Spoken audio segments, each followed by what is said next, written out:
दोस्तों नमस्कार। No news only views पर आज हम अपने वार्षिक समारोह का एक और वक्तव्य जो कि देश के जाने माने पत्रकार रविंद्र वाजपेयी जी के द्वारा दिया गया था उस पर बात कर रहे हैं। उन्होंने कहा था कि आज की पत्रकारिता फ्लाईओवर पर खड़ी है और ज़मीन तलाश रही है। निश्चित है बहुत सारे मुद्दे हैं। हवाई पत्रकारिता की स्थितियां अभी ज़मीन तक नहीं आई। अर्थ बहुत हैं। एक वरिष्ठ पत्रकार हैं, देश के जाने माने पत्रकार हैं, हिंदी एक्सप्रेस के संपादक हैं रविंद्र वाजपेयी जी। निश्चित है उनकी बात का अर्थ भी बहुत व्यापक है। नो न्यूज़ ऑनली व्यूज के वार्षिक समारोह में उन्होंने जो कहा आज हम आपके सामने रखने जा रहे हैं, उसके पहले हम आपको बता दें कि इस वार्षिक समारोह में बहुत सारे लोगों ने मिलकर काम किया था। सबकी एक भावना थी, प्रेम था, उत्साह था, उमंग थी।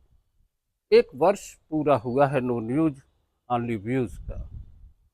भाई रमाकांत ताम्रकार जी ने, भाई विजय तिवारी किसलय, प्रभात वर्मा जी, शिव कुमार सिंह, शरफ ओहाब और बहुत सारे लोग मिलके एक आयोजन के लिए काम कर रहे हैं। हमारे साथ एक वर्ष की इस यात्रा में बहुत से लोग जुड़े। उद्योग जगत से जुड़े लोग, स्वास्थ्य विभाग से जुड़े लोग, गोल्डन हार्ट हॉस्पिटल के डॉक्टर पुष्पराज, वंदना आनंद, राजा सराफ, अनगिनत लोगों ने हमें इस दौर में साथ दिया। हमारे बड़े भाई राधेश्याम अग्रवाल समाजवादी विचारधारा के एक बड़े चिंतक हैं, विचारक हैं।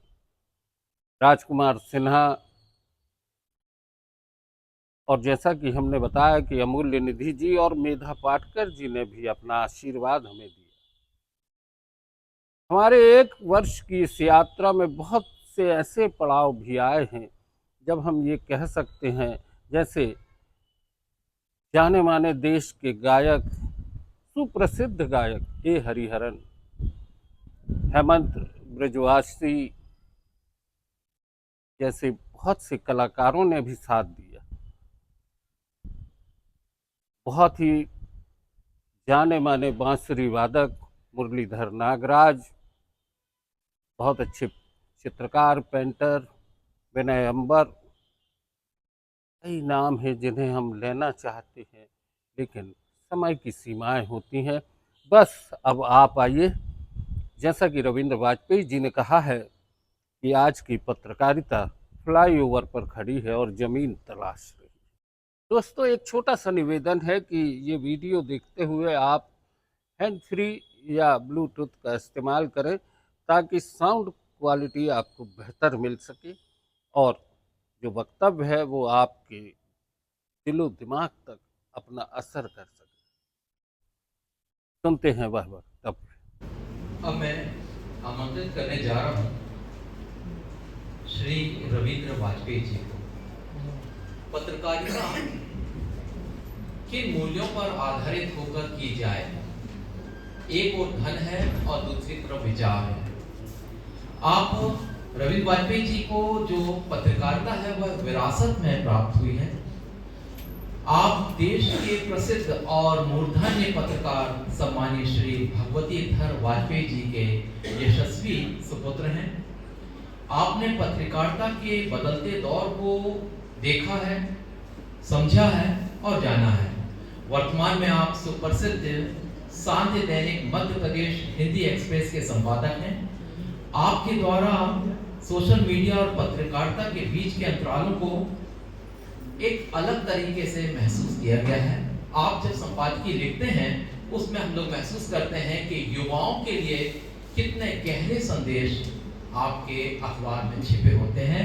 मैं आज चाहूंगा कि उन्हीं की जुबानी सोशल मीडिया के खतरे और जिम्मेवारियों पर मैं चाहता हूं कि वे अपना वक्तव्य प्रस्तुत करें। बहुत बहुत धन्यवाद। सबसे पहले आज के इस आयोजन के सूत्रधार, नो व्यूज ओनली व्यूज जैसा एक खतरनाक प्रयोग करने का साहस करने वाले भाई गंगाचरण मिश्र जी को बधाई देता हूँ, शुभकामनाएं देता हूँ। आज के इस गरिमामय आयोजन में मेरे साथ मंचस्थ वरिष्ठ पत्रकार भाई चैतन्य भट्ट जी और संस्कार धामी की बौद्धिक चेतना के जो बचे कुचे प्रतीक यहाँ उपस्थित हैं, उन सबको नमन करता हूँ। ये आज का विषय है, मुझे लगता है गंगा भाई ने 4-5 प्रश्न पत्रों को एक साथ परोस दिया है। इसके अलग 4 सेशन होने चाहिए थे। और ये जो बदलते दौर की पत्रकारिता है, इस पर बोलने के लिए उस दौर के पत्रकारों को बुला लिया गया जिन्होंने किसी यूनिवर्सिटी में पत्रकारिता नहीं पढ़ी थी। मैं और मेरी पूर्वज पीढ़ी के जितने भी पत्रकार हैं, इनमें से ज्यादातर की भूमिका एकदम जैसी रही। जो अनौपचारिक रूप से किसी गुरु के पास छुप छुप के खड़े रहे और थोड़ा बहुत सीखते सीखते फिर उस प्रोफेशन में आ गए जिसके बारे में उन्होंने शायद कभी नहीं सोचा था। हाँ, ये ठीक है कि कुछ के अंगूठे कट गए, कुछ अपने अंगूठे बचा लिए गए। प्रारंभ में एक डॉक्यूमेंट्री हम सबने देखी गंगा भैया की। उसकी शुरुआत होती है जबलपुर के उद्घाटन के लिए प्रतीक्षागत फ्लाईओवर से। आज की जो बदलते दौर की पत्रकारिता है, वो भी किसी फ्लाईओवर पे ही खड़ी है, उसको भी जमीन देखना बाकी है।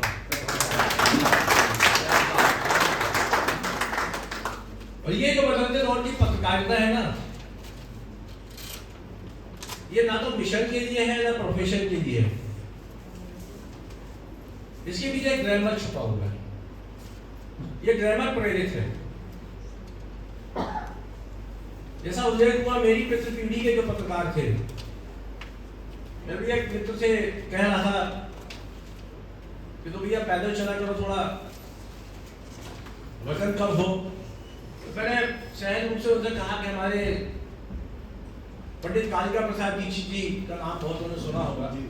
तो वो नौबारा से निकलते थे और मिलोनीगंज में रहते थे, वहां से पैदल जाते थे। रस्ते में 200-400 लोग उनको प्रणाम करते थे। बाकी भी जो शहर की दिग्गज हस्तियां थी पत्रकारिता के क्षेत्र में, सब साधारण परिवेश में रहते थे। साइकिल में चलते थे, पैदल चलते थे, रिक्शे में चलते थे। और उनके सम्मान में बड़े बड़े मुख्यमंत्री खड़े हो जाया करते थे। पर आज के दौर की पत्रकारिता में हम और चुनू भैया कल से साइकिल से निकलने लगे तो लोग कहेंगे भैया इनको उधार नहीं देना, हालत खराब है। ये बदलते दौर का समाज है। इससे पहले विचार इस बात पर होना चाहिए कि बदलते दौर का समाज कैसा है। आज से बहुत वर्षों पहले जबलपुर में सांप्रदायिक दंगे हुए तो मैं पुलिस के बारे में कुछ अखबार में काफी कुछ छपा। उस समय के तत्कालीन जो पुलिस अधीक्षक थे रुस्तम सिंह जी, बाद में वो प्रदेश शासन के मंत्री बने, तो पत्रकारों के बड़े निकट रहते थे, बड़े प्रेस फ्रेंडली पुलिस ऑफिसर थे। तो उन्होंने मुझे एक पत्र लिखा, बड़ी अच्छी हैंड राइटिंग थी रुस्तम सिंह जी की। और उसमें उन्होंने देखा कि पुलिस में जो लोग आते हैं वो किसी दूसरे देश से नहीं आते। पुलिस में जो भी भर्ती होता है वो इसी समाज से आता है। इसी तरह पत्रकारिता में भी जो आज बैठा हुआ है या जो आने के लिए उत्सुक है, वो कहां से आएगा? वो भी इसी समाज से आएगा। आज पत्रकारिता का विश्वविद्यालय भोपाल में खुला हुआ है। सभी विश्वविद्यालयों में पत्रकारिता का कोर्स है। जर्नलिज्म का डिप्लोमा डिग्री लेकर के लोग जनसंपर्क विभाग की नौकरी कर रहे हैं या किसी अन्य संस्थान में जा रहे हैं। पर आज से 50 साल पहले, 30 साल पहले, 40 साल पहले तो ये संस्थान नहीं थे। और उस दौर में जबलपुर के या मध्य प्रदेश के जो पत्रकार थे जिनका राष्ट्रीय स्तर पर नाम था, प्रतिष्ठा थी, सम्मान, क्या इन विश्वविद्यालयों से निकले हुए पत्रकारों के साथ वो गौरव जुड़ सका? ये विचार का प्रश्न है। यदि हम किसी विषय की शिक्षा लेकर के उस क्षेत्र में आते हैं, उसके बावजूद भी अगर हम वो सम्मान अर्जित नहीं कर पा रहे, तो कहीं ना कहीं या तो शिक्षा में खोट है, या उस शिक्षा को ग्रहण करते समय हमारी तन्मयता में कहीं ना कहीं कमी थी। पत्रकारिता का जो बदलता दौर है, ये केवल पत्रकारिता का नहीं है, पूरी दुनिया बदल रही है। मेरे प्रबंधन में मैनेजमेंट का एक फंडा है कि either you manage the change और चेंज विल मैनेज यू। ये मौसम बदल रहा है, इस मौसम में अगर आप AC 20 डिग्री पे चला के सोएंगे तो बीमार पड़ जाएंगे। आप तुरंत परिस्थितियों के हिसाब से अपने को परिवर्तित करते हैं। तब का शहर जब चुन्नू भैया नगर प्रतिनिधि होते थे, और आज का शहर, तब शहर के 4-5 अखबारों के 4-5 जो नगर प्रतिनिधि थे, उनको पूरा शहर जानता था, वो पूरे शहर को जानते थे। और आज क्या ये संभव है? आप किसी अखबार में जाएंगे तो आपको पहले पूछना पड़ेगा, अगर आप कांग्रेस पार्टी से जा रहे हैं, भारतीय जनता पार्टी से जा रहे हैं, शिक्षा के क्षेत्र से जा रहे हैं, तो आपको पता करना पड़ता है कि इस क्षेत्र का हमारा प्रतिनिधि है कौन। तो आपकी पहचान सीमित हो गई, पहली बात। दूसरी बात, जो विचार की बात बार बार की जा रही है, उसके महत्व को प्रतिपादित किया जा रहा है। तो एक सवाल मैं आपके सामने छोड़ता हूं। गंगा भाई ने बहुत बड़ी जो कोशिश की है, आज के पत्रकारों पर, आज के मीडिया पर ये आरोप लग रहा है कि आप हमें समाचार नहीं देते हो, आप हमारे ऊपर विचार थोपते हो।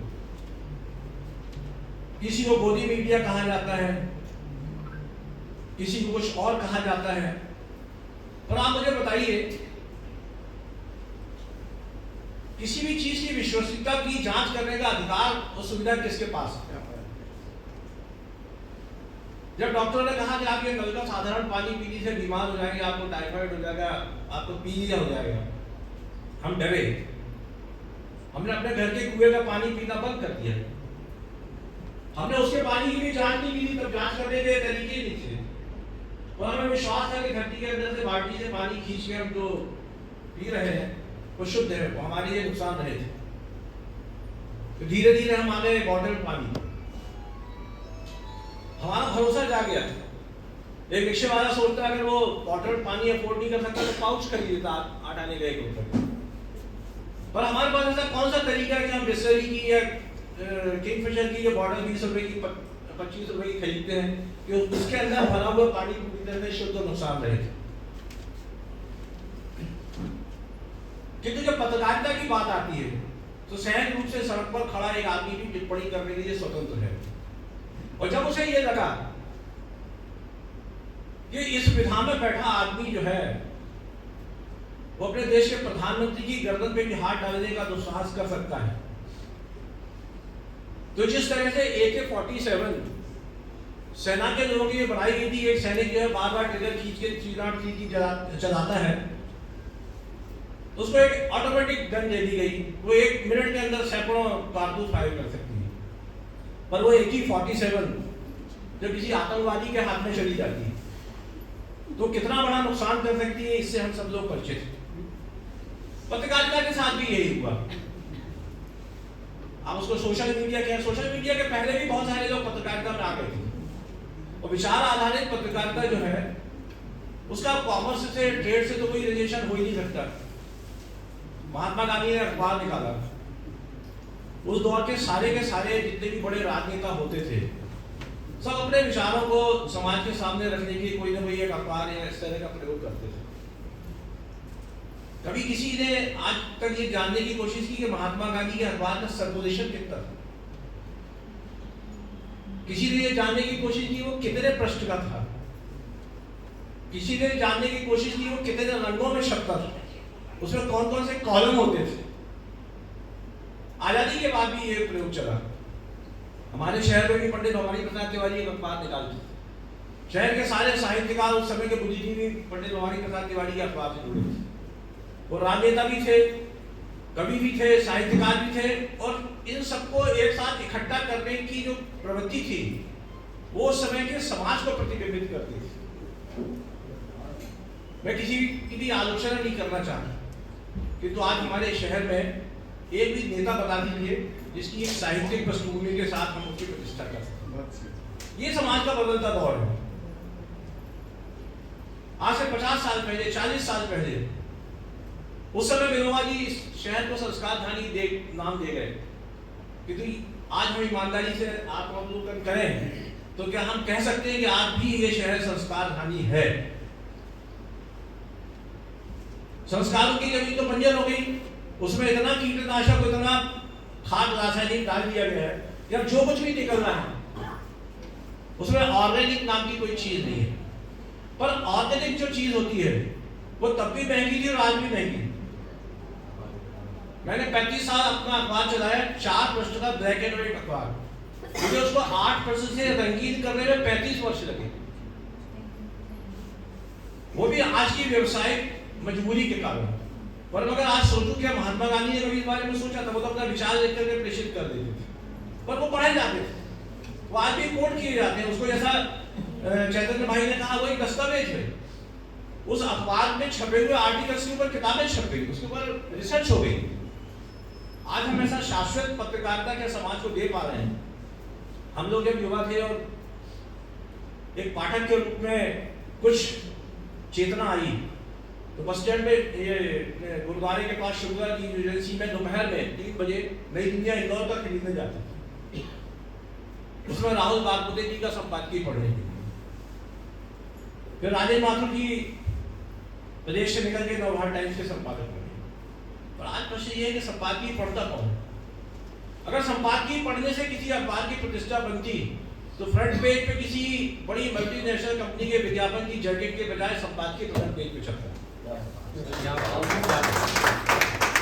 और जो समाचार पत्र है, समाचार पत्र में जब मैंने समाचार पत्र को देखना समझना शुरू किया, तब प्रथम पेज पे एक सीमा थी, इससे बड़ा विज्ञापन प्रकाशित नहीं होगा।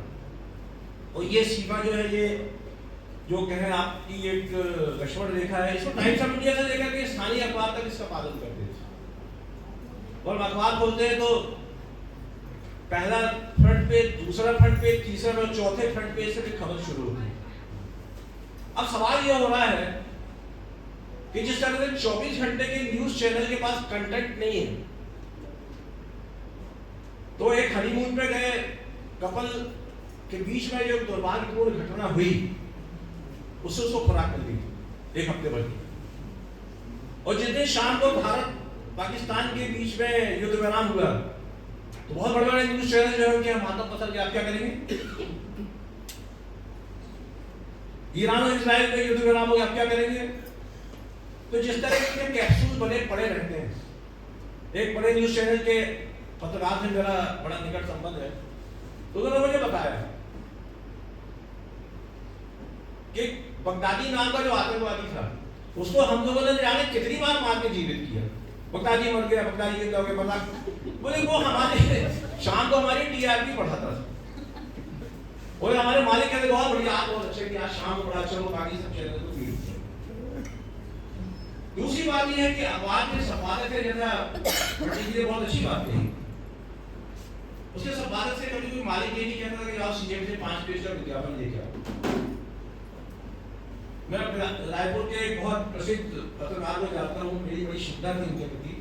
वो एक बड़े अखबार के संपादक थे। एक दिन उनके मालिक ने देखा कि मुख्यमंत्री जी से उनकी बड़ी निकटता थी, तो उन्होंने उनसे कहा कि 10 लाख रुपए का आप इनसे विज्ञापन लाइए। तो उन्होंने कहा साहब मैं ये काम नहीं कर सकता। उन्होंने 2 कहा फिर आपकी उपयोगिता क्या है?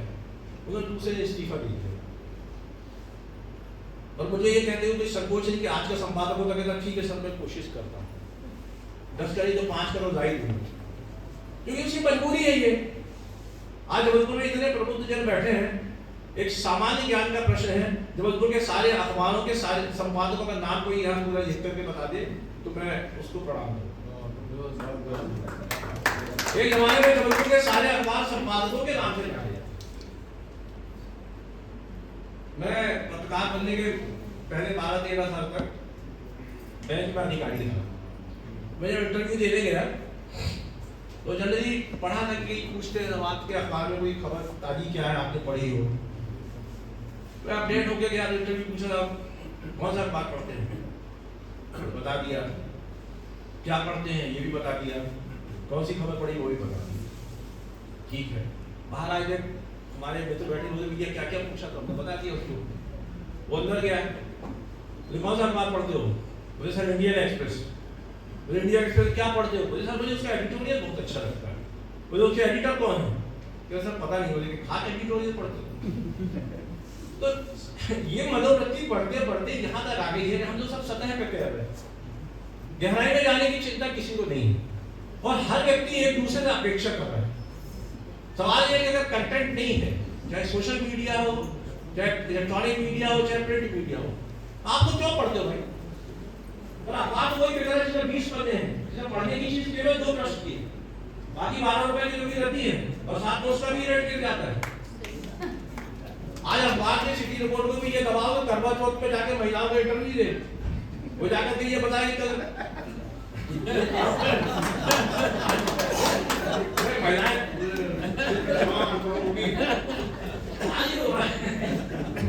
फोटोग्राफर बंधुओं को किटी पार्टी का निमंत्रण मिलता है। अगर ये पत्रकारिता है तो मुझे कहना फिर हम लोग काहे की बहस कर रहे हैं? और दुर्भाग्य इस बात है कि हमने इसको स्वीकार कर दिया। अखबारों से संपादक के नाम पत्र का कॉलम विलुप्त हो गया। उसका कारण क्या है? हमारे पास अपनी बात कहने का अधिकार, हमें संपादक की कहने की चिंता है, हम खुद प्रधान संपादक हो गए। अब सवाल यह हो रहा है कि सोशल मीडिया सब कर रहे हैं, पर क्या हम जितने लोग यहाँ बैठे हैं, हम बच्चों की बात कर रहे हैं, वो सारा कंटेंट देख रहे थे, हम अपने आप को रोक पा रहे हैं? हमारे घर में यदि अनुशासन था कि रेडियो पे गाने नहीं सुनेंगे, तो मेरे पिताजी और मेरी माताजी भी नहीं सुनते। पर यदि आज घर में बैठी महिला अपनी जवान लड़की, युवा किशोर लड़की के साथ बैठ कर वो सीरियल देख रही है जिसमें लगातार विवाहेतर संबंधों का प्रचार प्रसार किया जा रहा है, तो अपराधी कौन है? वो बच्ची की उसकी माँ। हम लोगों को बड़े खौफ था, क्या नहीं देख रहा। अब समाज कैसे बदला? स्कूल में बच्चे को होमवर्क आजकल लैपटॉप पे आता है। अब देखिए इस तरह का व्यापक, गर्मियों की छुट्टियों में बच्चों को समर प्रोजेक्ट दे दिए। अब उस लैपटॉप पे उसका होमवर्क चेक करने का काम उसके माता पिता का है, उसको करवाने का काम माता पिता का है, और उसके बाद उसको बना के स्कूल भेजने का काम भी होता है। आपको एजुकेशन दे रहे हैं तकनीक के सहारे, अब आप उसे कैसे इनकार कर सकते हो? इसमें खराबी है। देखिए 1 घंटे के लिए जब माता पिता अपने बच्चों को कहते हैं बेटा ये काम तू कर, मैं अभी खाना बना के आके इसको चेक करूंगी, वो 1 घंटा वो बच्चा वयस्क हो जाता है। इसको कौन रोकेगा? समाज की वो बंदिश खत्म हो गई। जब हम मोहल्ले में रहते थे तो हमारे न जाने कितने चाचा और काका और बड़े थे, 4 दोस्त खड़े होकर बात करते थे, कोई भी वरिष्ठ लाके डांटे, क्यों भाई यहाँ क्यों खड़े, चलो घर जाओ, तो हम लोग डर के मारे भाग जाते थे। आज अगर कोई आके बोल देगा तो माँ बाप लड़के फट जाएंगे, आपने मेरे बच्चे को डांटा क्यों? ये बदलते दौर का समाज है, तो समाज बदलते दौर की पत्रकारिता भी इससे कहीं कहीं प्रभावित। हम सब कहीं ना कहीं सामाजिकता से कटते जा रहे हैं, अपने आप में सिमटते जा रहे हैं। अगर हमारे घर में 2 मंजिल का मकान है तो नीचे रहने वाला व्यक्ति ऊपर वाले से मोबाइल बात कर रहे, क्यों भैया चाय पियोगे? घर में जोर से आवाज दी जाता था, कभी पड़ोसी फ्लैट वाले बोले बड़े बदतमीज किस्म के आदमी, पहले मोहल्ले में जोर से आवाज, क्यों भैया कहाँ जा रहे? तो पूरा मोहल्ला सुन लेता। तो आप किस तरह से परिवर्तन को समाहित करते हैं, ये आपके ऊपर। किसी ने मैंने मजाक में कहा कि भारत में कोरोना से मरने वालों की संख्या कई विकसित देशों से कम थी, तो बोले क्यों थी? लोगों ने कारण बताया। हमने कहा इसलिए कम थी कि इस देश के हर व्यक्ति ने इत्मीनान के साथ गोलगप्पे खाए हैं। गोलगप्पे खिलाने वाला बढ़िया हाथ को बोलता था, उसमें टक से उसकी इम्यूनिटी इतनी बढ़ गई थी। लेकिन वही देश अब प्रकाश वाले ने देखा कि हमारे यहाँ गोलगप्पे का पानी जो है वो आरओ के वाटर से बना है। आज भी बड़ा खुश हो गया, आरओ के वाटर की फुल्की मिल रही है। ये समाज बदला है, पत्रकारिता से एक्टिविटी नहीं रह सकती। अब सवाल ये है कि भविष्य, चुनौतियां, खतरे, तो खतरे तो वही है भैया। देखो हम लोग जब स्कूल में पढ़ते थे तो एक निबंध लिखने आता था, विज्ञान वरदान है क्या अभिशाप? आप तय कर लो। जो अहमदाबाद में बेचारे दुर्भाग्यपूर्ण तरीके से हवाई दुर्घटना में मारे गए, उनके लिए वो अभिशाप था। और जो 1 घंटे में यहाँ से दिल्ली मुंबई पहुंच जाता है, 6 घंटे में लंदन पहुंच जाता है, उसके लिए प्रधान है। दो युद्ध अभी हम लोगों ने 2-3 महीने में देखे। इसमें कितना पैसा खर्च हुआ होगा इस बात का अनुमान बड़े बड़े अर्थशास्त्री नहीं लगा सकते। एक मिसाइल 10-10 लाख 20-20 लाख रुपए की होती है। लेकिन दोनों बड़े युद्धों में कुल मिलाकर के 1000-1500 सैनिक भी नहीं मरे, ये विज्ञान का वरदान। लेकिन एक मिसाइल 50 बजे की बेटी को 1 सेकंड के अंदर धराशायी कर देती है, उसमें रहने वाले मर जाते हैं। ये विज्ञान का अभिशाप है। पत्रकारिता के साथ भी यही। आज की पत्रकारिता ये है कि मैंने अपने पिताजी से एक बार पूछा कि आपको सेकंड वर्ल्ड वॉर की खबरें कैसे मिलती थी? मुझे कुछ रेडियो से मिलती थी, कुछ दूसरे के अखबारों से मिलती थी। पर आज तो ऐसा हम लाइव देख रहे हो, मिसाइल जा रही थी धीरे धीरे। वो रामायण और महाभारत में दिखाते थे, वो रावण का चला, जाहिर बात आप देख रहे हो वो मिसाइल जा रही है, वो इजराइल के एयर डिफेंस सिस्टम ने उसको मार दिया। फिर बीच में एक दौर आया था कि वॉर जर्नलिज्म शुरू हुआ, तो सेना अपने साथ पत्रकारों को भी ले जाने लगी कि आप देखो भैया खंडर में घुस के उसका भी न्यूज़ देखने लगी। तो ऐसा नहीं है, पत्रकारिता ने अपनी जिम्मेदारियों को हर स्तर पर बढ़ाया भी है, स्वीकार भी किया है, खतरे भी उठाए हैं। पर जो विकृतियां हैं समाज में, आज हमारे शहर में अगर आप अंदाज लगाइए तो एयर कंडीशनर जो है लोअर मिडिल क्लास की जरूरत बनती जा रही है। अच्छा, एक आदमी एसी चलाता है, ऑफिस में बैठता है, घर में बैठता है, उसकी कार्य क्षमता बढ़ जाती है। कार में चलता है, जाता है, यात्रा बड़ी सुखद हो जाती है। और आप सोचिए उससे जो गैसें निकलती, एक बिल्डिंग में बड़े बड़े शहरों में मल्टी स्टोरी में 1-2 हज़ार एसी लगे हुए हैं। आप उसके 100 मीटर का अगर टेम्परेचर देखेंगे तो 2 से 3 डिग्री टेम्परेचर बढ़ जाता है। तो अंदर ठंडक है, बाहर गर्मी है, और वहां आके हर आदमी जो है पर्यावरण के लिए चिंता करता है। किसी व्यक्ति ने बोला भैया ये काम कर, 5 दिन बिना एसी में सो जाए, छत पे सो तो मच्छर काटते हैं, ज्यादा ऊपर चले जाओ छत पे तो घर के अंदर चोरी हो जाती है। क्या करेगा समाज? समाज धीरे धीरे मजबूर होते होते उन चीजों को आत्मसात करता, आलोचना भी करता और स्वीकार भी करता। ये मजबूरी है। अब हमको बताया जा रहा है आरओ का पानी मत पीजिएगा, उससे सारे मिनरल्स खत्म हो जाते। अब हमारी चिंता हुई घर पे कुआं खोदे क्या करें। पर हम जिस स्थिति में पहुंच गए, हमारे सामने उस पानी को पीने की सिवा कोई मजबूरी नहीं। तो आज सोशल मीडिया हो, इलेक्ट्रॉनिक मीडिया हो, प्रिंट मीडिया हो, आपको मजबूरी में उसको जैसा है वैसा स्वीकार करना पड़ेगा, क्योंकि हम सब यहाँ बैठे हुए लोग परिवर्तन करने की शक्ति खो चुके हैं। हम सब लोग इंस्ट्रूमेंट किसी न किसी के हाथ में। अब यूट्यूब की बात हो रही है, यूट्यूब पे बैठे हुए कुछ लोग बड़े ज्ञान की बातें बता रहे हैं, कुछ लोग अपना जो है थॉट प्रोसेस लेके चल रहे हैं। अब किसके 10 लाख फॉलोअर है कि 20 लाख फॉलोअर है, इसका मापदंड भी किसी को नहीं पता। पैसे दीजिए, आपके फॉलोअर बढ़ जाएंगे। पर आज हमारे सामने परेशानी ये हो रही है कि उसको जानने से हमें ये लग रहा है कि हम बहुत जानकार व्यक्ति हो गए। अन्यथा न्यूयॉर्क टाइम्स तो पढ़ने की किसी के पास साधन है नहीं, पर आप बैठे बैठे एक क्लिक करते तो आप कराची का पेपर भी पढ़ लेते, टोक्यो का पेपर भी पढ़ लेते।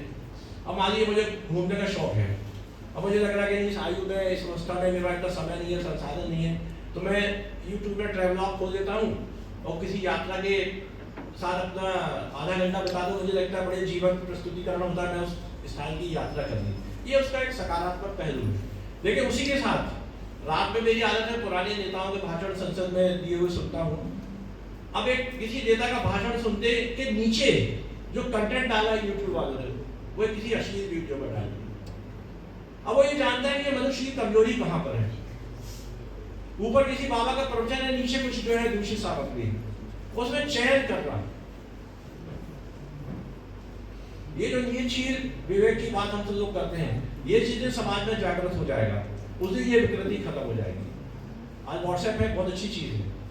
आज से 25, 30, 40, 50 साल पहले मेरे पिताजी 1968 में विदेश गए, उन्होंने मुझे अमेरिका से कुछ चिट्ठियां भेजी जो उनके यहाँ आने के 15 दिन बाद आई थी। पर जब मैं पहली बार विदेश गया तो विदेश की धरती पर चरण रखते थे, व्हाट्सएप तो वही नंबर था, मैंने अपनी फट से सेल्फी खींच के अपने घर भेज दी तो मैं आ गया हूँ। फिर वहाँ गए, हमने सिम लेकर के हमारा कम्युनिकेशन शुरू हो गया, बड़ी अच्छी बात है। तो ये तो एक सकारात्मक बात हो गई ना।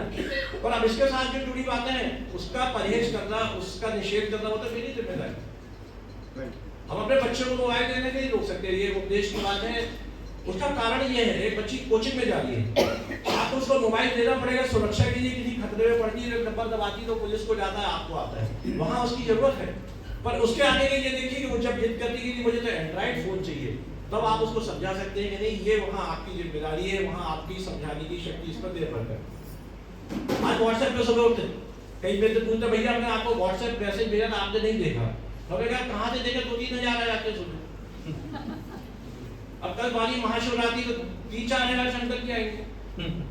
तो एक आदमी आपको चाहिए जो आपके व्हाट्सएप मैसेज डिलीट करे रात में। हम सब लोग जो है कहीं ना कहीं आलोचना करते हैं, लेकिन सब उसी में बह रहे हैं धीरे धीरे। तो मेरा कहना यह है कि पत्रकारिता में अगर जिम्मेदारी, आज यहाँ जितने लोग बैठे हैं, अधिकांश लोगों से पूछिए बच्चे क्या कर रहे हैं, सॉफ्टवेयर इंजीनियर है, MBA कर रहा है, कितने लोग अपने बच्चों को पत्रकार बनाने के तैयार हैं। जब समाज से अच्छी एक टीम नहीं निकल के आएगी तो जो है जिससे काम चला जाए। इस शहर में आज से 10 साल पहले कितने कटे फटे नोट चले थे, आप सबको पता होगा। 5 के नोट में 2 का नोट है, 2 के नोट में 10 का नोट, समझ, लेकिन वो चलता था बाकायदा गट्टी बना के चलता था। लोग विश्वास करते नहीं चलेगा, भारत की मुद्रा है, इसका अपमान नहीं करना चाहिए। आजकल 1 और 2 का सिक्का नहीं चल रहा, असली समाज जो उसको डिस्कार्ड करे, 1 और 2 रुपए का सिक्का नहीं चलेगा। सब्जी वाला जो भाव कैसे बताता 20 रुपए 30 रुपए, तो समाज को ये डिस्कार्ड करने की क्षमता अगर उसमें है तो उस कचरे को स्वीकार कर लेता है। मेरा कहना 25 पेज 20 पेज के अखबार की जरूरत क्या है, आपके न्यूज की कितनी जरूरत है बताइए। और उसका दुष्परिणाम क्या हुआ, अखबारों ने जब मैगजीन सेक्शन शुरू किए तो जो मैगजीन थी वो बंद हो। Sarita, Anukta, Dharmendra, Illustrated Weekly, Reader's Digest कहाँ है, कादम्बरी कहाँ है, ये विचारणीय प्रश्न है। तो अतिक्रमण किसने किया, पत्रकारिता ने भी अपने ही क्षेत्र में अतिक्रमण कर दिया। अखबारों में साहित्य होता था, वो गलत अलग हो गया। तो हम जो परोस रहे हैं वो क्यों परोस रहे हैं? समाज को 50 साल पहले जो खाना अच्छा लगता था, आज अगर हमारे बच्चे चाइनीज और मैक्सिकन और थाई फूड खाने जा रहे हैं तो उसकी रेस्टोरेंट इसीलिए खुल रही है, वो खा रहे हैं, ना खाए बंद हो जाएंगे। आज किसी को बोलो कि भैया हमारे घर में खाने की पंगत है, तो आदमी ये सोच के ज्यादा टिकटाओं तो बफे होगा, और उसको जमीन में बैठा के पत्थर पे खिलाओ, आज लोग कहेंगे भैया हम बैठ नहीं पाएंगे। हम धीरे धीरे कुर्सी टेबल पे आए, खड़े हो गए। तो जो जैसा है उसको स्वीकार करिए, अपने तय सुधार कर सकते हैं तो सुधार होगा। सारी जिम्मेदारी पत्रकारों की, पत्रकारिता का नहीं है। ठीक है, हम चौथे स्तंभ है, इसमें 2 राय नहीं है, पर बाकी 3 स्तंभ केवल हमसे अपेक्षा करेगा। और जो बात हुई है अर्थ की, मैं बिल्कुल इस बात को बड़े स्पष्टता के साथ कहना चाहता हूँ, किसी पत्रकार की आर्थिक स्थिति के बारे में भी समाज को सोचना चाहिए। वो किन मजबूरियों में काम करता है। मैं यहाँ एक दृष्टांत देना चाहूँगा। गत वर्ष हमारे भाई काशीनाथ जी का निधन हुआ, उनकी श्रद्धांजलि पत्रकारों ने रखी थी, तो उसमें सबसे आखिरी में रविंद्र दुबे जी का भाषण हुआ। मैं उस भाषण को जब भी याद करता हूँ तो मेरी आंखों में आंसू हो जाते हैं। तो उन्होंने कहा था कि सिद्धांतों की पत्रकारिता करने में क्या मिला,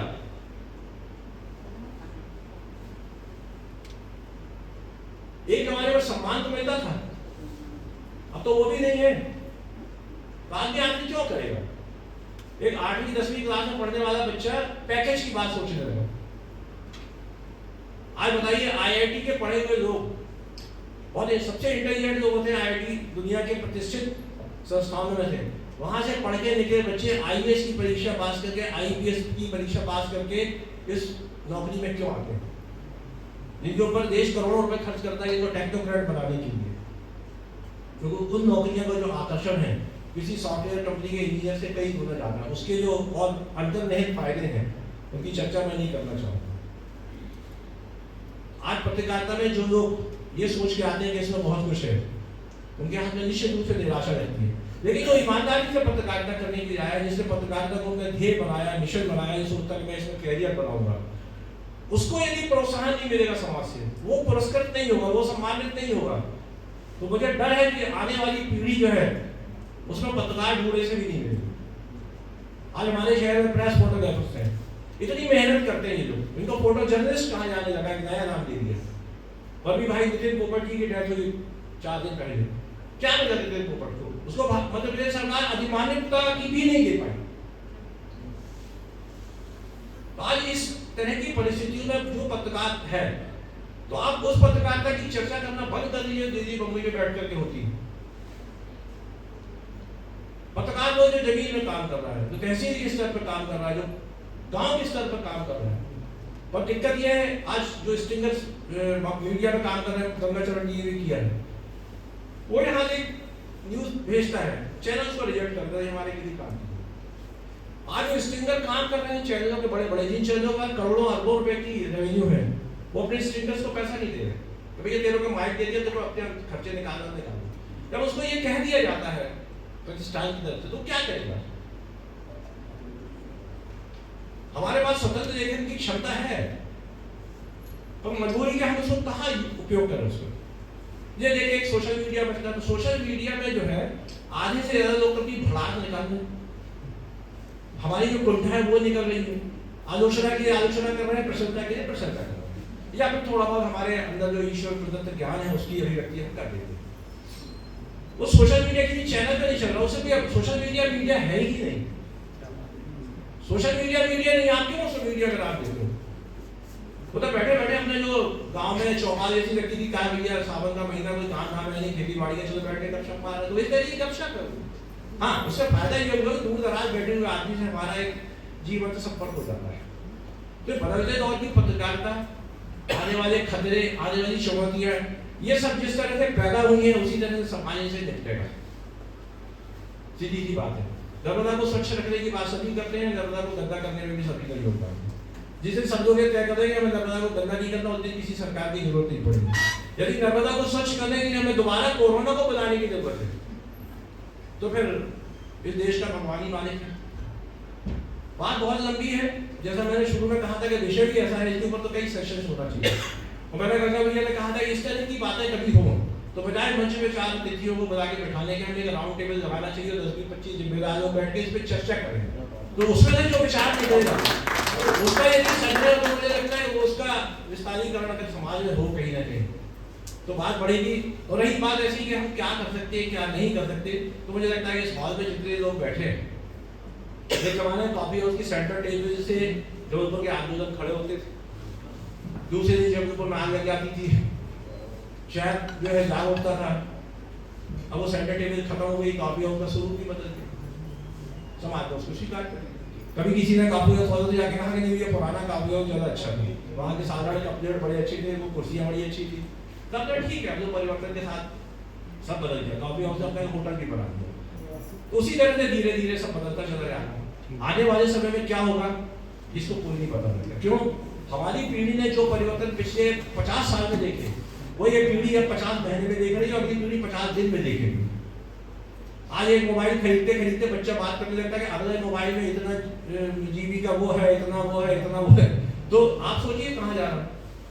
हमें तो रेडियो से ट्रांजिस्टर में आने में बरसों लगते हैं।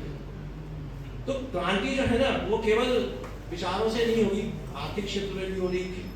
ये किसान प्रतिनिधि बैठे हुए राघवे जी, अब एक बात होती है सबको बिना कीटनाशक, अब इनका कह रहे हैं किसान अगर कीटनाशक यूज नहीं करेगा, ये नहीं करेगा तो खाएगा कहाँ से, अगर वो ऑर्गेनिक खेती करेगा, अब वो भी उसका पहलू है। तो धीरे धीरे हम कहीं अर्थ प्रधान हो जाते हैं, कहीं भावना प्रधान हो जाते हैं, कभी बहुत जिम्मेदार बन जाते हैं, कभी जो है सब जिम्मेदारियों से विमुख हो जाते हैं। तो ये जो भालबेल चल रहा है इसमें कहीं ना कहीं एक बीच का रास्ता निकालना पड़ेगा, लेकिन वो समाज के जिम्मेदार लोगों को निकालना पड़ेगा। अपेक्षा करना केवल पत्रकारों से ही उचित नहीं है। मुझे लगता है समाज के हर व्यक्ति जब तक जिम्मेदार नहीं होगा तब तक इस समाज में किसी भी सुख परिवर्तन की कल्पना हम लोग नहीं कर सकते। आप देखते थे धैर्य के साथ मुझे सुना, बहुत बहुत धन्यवाद। नो न्यूज़ ओनली व्यूज़ पर आज बस इतना ही।